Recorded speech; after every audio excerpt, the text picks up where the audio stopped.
Well, hello, friends. Doing the Ditch podcast back at you. We're up to podcast, God, got to be 7 or 8 by now. Captain Greg Parker calling in from North Myrtle Beach, South Carolina. Captain Greg, we didn't get a chance to talk with you last night because you had a heck of a long day, and it seems like today was even longer. Captain Greg, how you holding up? How's everybody? How's Captain Jeff doing? And how's morale so far this trip? Well, Grady, thank God, everybody's doing fine. Jeff's doing well.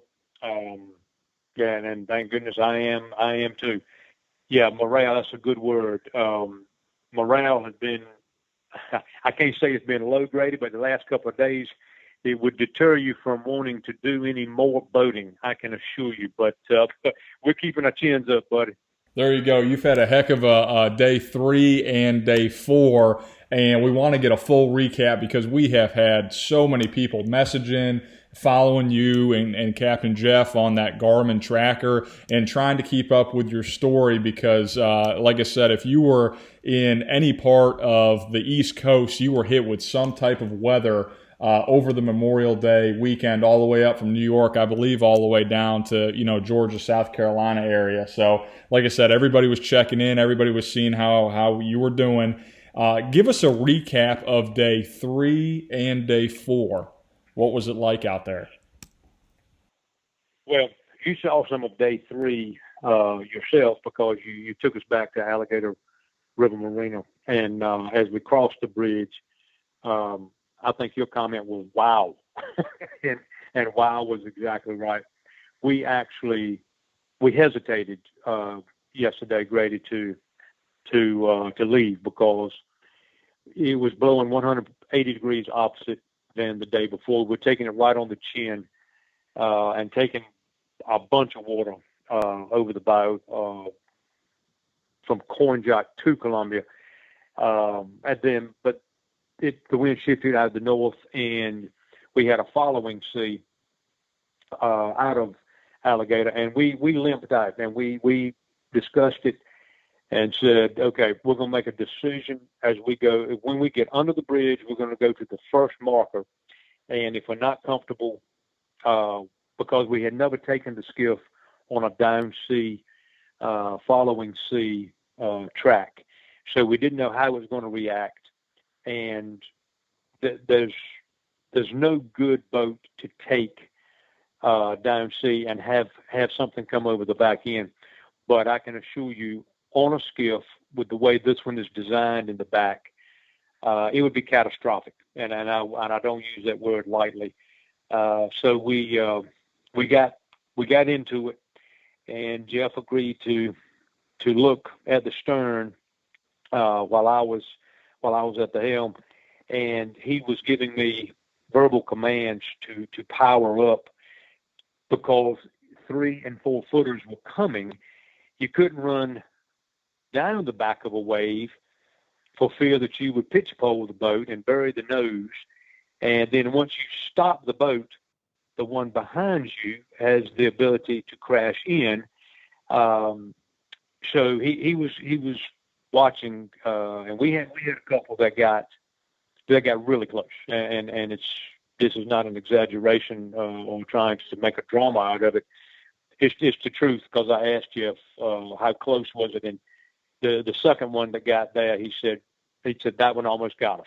He said just about got us, and for him to have that edge in his voice, as cool as he is under pressure, it made a believer out of me quick. But I think from the marina to the entrance to the Pungo Canal is 9 miles or so, and it took us the better part of 2 hours. But he stared backwards the whole time, giving commands to power up if necessary. And then about halfway to the canal, it started raining, and it got really foggy. And the conditions yesterday were horrendous, just pure horrendous. And it rained on us the entire way. Um, but once we got in the canal, obviously we were protected from the wind, and we were able to run. Um, so that much was the front end of the day was awful. And then we got to Belhaven, Grady, to take on fuel, and Diary Creek, they had gas, but the pump was broken. So we had to get into our reserve can and transfer a couple of gallons.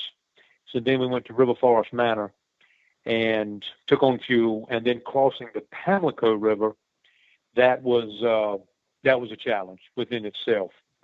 But then the tail end of the day was equally as intense as the front end, because once you came out of Bay River from Hoboken, you emptied into the bottom of the Pamlico Sound and the mouth of the Neuse River. And that transition took, gosh, Grady, that took a couple hours in itself. And again, it was raining. It was one of the most intense days, I can honestly say, that I've ever had on a boat, much less trying to negotiate a low-profile skiff. It really was. It was more than I wanted. Let me put it that way. Yeah, no, I believe it. And I remember when Jeff was in the car, and like I said, I don't know Jeff as well as you do, but I do know Jeff. Jeff has a slew of experience. He's been in the Coast Guard. He's been taking boats up and down the intercoastal water. He's been in boats offshore. He has seen some rough weather and some rough seas. And I don't think it's hyperbole or an exaggeration to say even he was, there was a point to, and like you said, where he said that one just about got us. So like I said, scary stuff out there. And I know for me, the weather was, when I crossed that bridge to drop you off at Alligator River, I said, back in my mind, I said, there's no way. So thankfully you guys got through that, but I'm sure that was a white knuckle trip. There was no question that was about all. That was about all I wanted. I don't mind telling you. Yesterday was an experience of a lifetime. I'm thrilled to be able to talk about it. But look, every body of water demands respect, and for those boaters who don't pay it the proper respect, you're going to pay the price. And I can assure you, the water will always win, no questions asked. So I can honestly say the Albemarle, Alligator River, and Pamlico Neuse River, for some oddball reason, it demanded more respect than ever. And I guess it was our turn to pay the piper, Grady, because there's no question about it. Everybody of water demands respect, but it seemed like it was our turn to step up to the plate and pay our dues. Absolutely, absolutely. Well, like I said, you after a long day yesterday, like I say, you get through that. Tell us a little bit about today's trip, and like I said, it was another long day. I think I just talked to you not too long ago, and you said you were just finally had something to eat and had a shower. So, like I said, it must have been another long one. Tell us a little bit about today. Well, we left Moorhead and took on fuel. We couldn't fuel yesterday because it was raining. I didn't want to open that tank to all that moisture. So we got underway about 8:20. We were a little bit behind the schedule that we anticipated, but nonetheless, we had a decent run, and we've been contacted by a group that had been following this thing, and they were in the Moorhead area, and they had contacted us and had offered any help that they could. And about 8-9 miles south of Moorhead, there they were. They were bunched up over there and anchored up and more or less cheering us on. So we stopped and talked to them for a little while and had a chance to meet them. And it was a very, very cool experience. And I'm very, very appreciative of anybody that's taken their time to view this thing and follow us as they are. But we made our way and through Camp Lejeune to the actual firing range. There's a big sign as you leave Swansboro going through the ditch that identifies Camp Lejeune, and it is live amphibious vehicles crossing into the ocean from Camp Lejeune mainland. They actually fire live rounds. They were blown up pieces of tanks and armored vehicles that was sitting on what would be the ocean side of the ditch that they have target practice on and whatnot. And I wish we'd gotten some pictures of that, but we were moving at such a pace then that was not possible.